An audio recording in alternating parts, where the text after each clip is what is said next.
Le message était tel que la personne a vu quoi? La personne m'a vu dans un puits. Et dans le puits en question, j'avais comme rôle, j'étais en train de réparer les câbles électriques qui étaient coupés. Donc, j'étais en train de reconnecter les câbles électriques. Et je les reconnectais au câble principal. Le câble principal qui alimentait cet endroit-là. Alors, quand j'étais en train de reconnecter ces câbles-là, et subitement, il y a eu une pluie.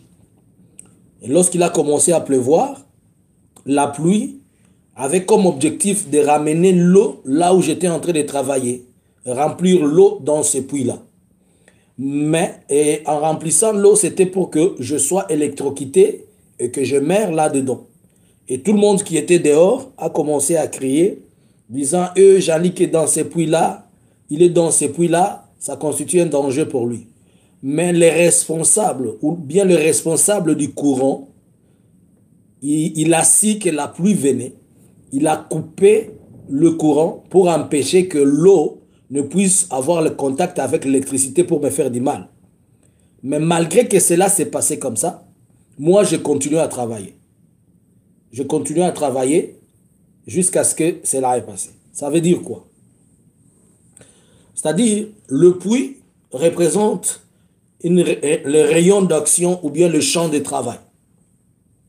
Et dans ce puits-là, j'ai comme rôle ou bien travail d'être un agent de réparation électrique, c'est-à-dire reconnecter les câbles qui étaient coupés jadis, qui ne fonctionnaient plus, qui ne donnaient plus l'électricité, les connecter au câble principal pour qu'il soit alimenté.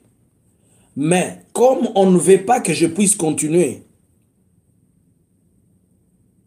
comme on ne veut pas que je puisse continuer ce travail, on crée la pluie. Et la pluie a comme rôle de venir juste m'empêcher de continuer à faire ce travail-là. Mais le propriétaire de toutes ces choses, il a su qu'on a créé la pluie et il a su qu'on a envoyé la pluie, il a coupé les courants pour permettre à ce que je continue, malgré que les gens pensaient que je vais avoir un mal. C'est pour dire que je suis en train de faire un travail qui est un travail tellement exposant et un travail tellement dangereux qu'à tout moment, le courant peut m'électrocuter. Puisque je suis en train de reconnecter. Ces câbles-là symbolisent le peuple de Dieu que je suis en train de reconnecter à Dieu. Soit ceux qui sont fatigués, ceux qui ont perdu l'espoir, ceux qui ont perdu la vie de prière, ceux qui ont perdu le temps de méditation, ceux qui ont perdu donc leur bon contact avec Dieu. Et mon rôle, c'est de pouvoir les reconnecter à Dieu dans tous les sens de la vie, dans tout et en tout. Mais pendant que je suis en train de les reconnecter, le monde ne veut pas que je reconnecte, le monde va me créer des situations impossibles. Mais seulement tout ce qui sera créé par le monde ne va pas m'affecter puisque celui qui est au-dessus va chaque fois veiller sur cette œuvre-là. Et malgré que les gens peuvent voir comme si c'est fini, comme si c'est la mort, mais je serai toujours, continuer toujours à travailler et à faire ce travail-là. C'est ça la recommandation de mon côté. Que je travaille dans les bons sens ou que je travaille dans les mauvais sens. Que je travaille lorsqu'il pleut et lorsqu'il ne pleut pas. Comme Ecclésiaste dit que celui qui regarde le mouvement de vent, il ne peut pas s'aimer. Donc je dois s'aimer à tout moment. C'est ça, faire mon travail. Par là, j'en profite pour vous parler de quelque chose. Jésus-Christ est notre vainqueur et c'est lui qui va nous donner la vie. J'en profite pour vous parler de quelque chose. Il y a quelques jours, j'étais en train de planifier un travail pour l'évangélisation. Et comme j'étais en train, nous parlons de ces choses comme nous sommes en prière. Et comme j'étais en train de préparer un travail pour l'évangélisation, j'ai prié Dieu pour qu'il me donne l'orientation et qu'il me dise quoi faire. Et après, je me suis reposé. Pendant que je m'étais reposé, je vois un homme blanc venir vers moi. Il était un Brésilien. Il me dit, mon temps est arrivé pour que je sers le Seigneur, mais je te demande de prier pour moi, de m'aider à recevoir Jésus-Christ et que j'aille le servir. Je l'ai écouté, mais je n'ai pas, j'ai pris juste le temps d'observer. Il est revenu pour la deuxième fois. C'était un homme adulte. Il était entre l'âge de 50 et 60. Et il revient encore, il me dit, il avait une chevelure blanche à la tête ici et une chevelure jaunâtre. Vous voyez, lorsque le blanc devient comme s'ils sont avancés en âge. Comment l'air cheveux blancs. Parce qu'il n'a pas de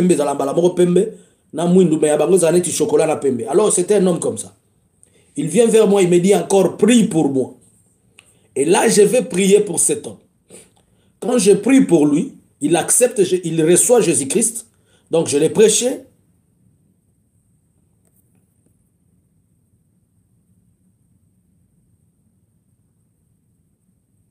Ah, que Dieu te bénisse si tu étais dans cet état. Que Dieu te bénisse et que Dieu te sort là. Je vais maintenant vous faire comprendre quelque chose. Par rapport, ces messages viennent confirmer ce que l'Éternel m'a dit. Et c'est pourquoi je te les partage comme tu es dans la prière, que tu m'aides dans tes prières aussi. Et le Messie, quand j'ai prié pour lui, il est parti. Et puis un autre, c'était un Français. Il est venu aussi, j'ai prié pour lui, il est parti.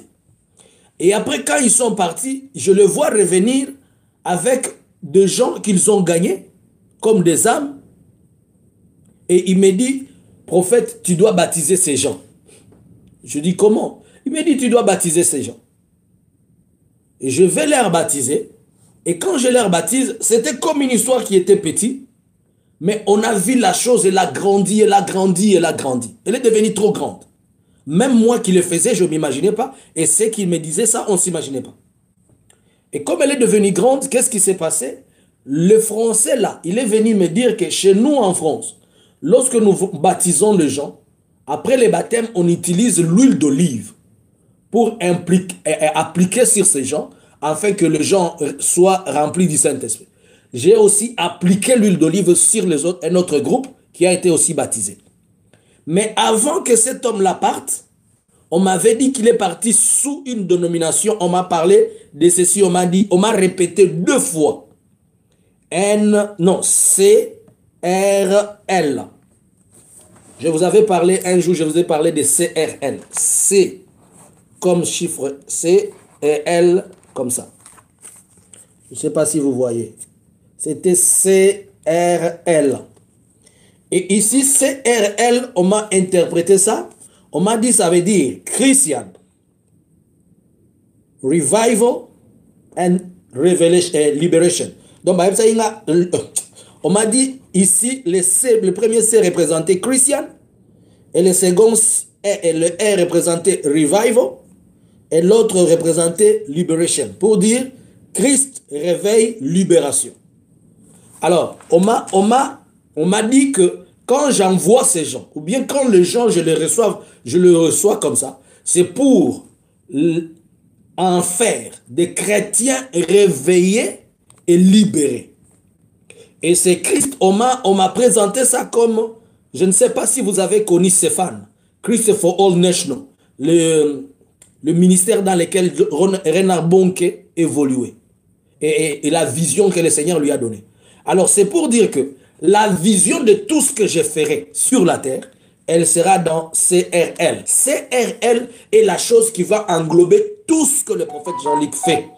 C'est référent aux écritures de la Bible aussi qu'il dit, l'Esprit du Seigneur est sur moi car il m'a oint pour annoncer la bonne nouvelle, libérer les captifs et tout ça, blablabla. Et maintenant, la personne vient de confirmer ce que l'Éternel m'avait dit. Maintenant, qu'est-ce que moi j'attends de toi? Quand tu seras dans la prière, prie pour cette œuvre. Puisque l'œuvre en question, c'est une petite œuvre à la vie des hommes, mais qui va aller en grandissant devant l'Éternel. Qui va aller en grandissant devant l'Éternel. Ce n'est pas l'œuvre de quelqu'un, ce n'est pas mon œuvre, ce n'est pas moi, je n'ai pas la force, je n'ai pas les moyens, mais nous pouvons tout par le Seigneur. Et c'est pourquoi, par la même occasion, vous allez vous rappeler que j'ai parlé de l'évangélisation à distance. Et au mois prochain, nous allons faire notre premier pas d'évangélisation en distance, ça sera au Brésil. Alors, que Dieu vous bénisse et que Dieu soit avec vous. Et de moi, vous aussi, ce n'est pas l'œuvre de quelqu'un, c'est l'œuvre de Dieu. J'ai besoin de votre soutien. Premièrement, j'ai besoin de la prière, puisque il va pleuvoir. Cette pluie-là, ça symbolise beaucoup de choses. Je vais vous dire une chose. On m'appelle en Suisse pour un ministère. On me dit que on doit parler du Saint-Esprit. Et on me donne le thème et je m'apprête pour aller en Suisse. Je quitte la maison. J'étais bien, j'avais juste la petite grippe. Je vais vous parler maintenant de cette pluie que la personne a vue, la pluie. J'arrive à la station de train, je suis en train d'attendre mon train. 10 minutes, 15 ou 10 minutes avant l'arrivée du train, j'étais bien, j'étais en train de discuter avec quelqu'un au téléphone.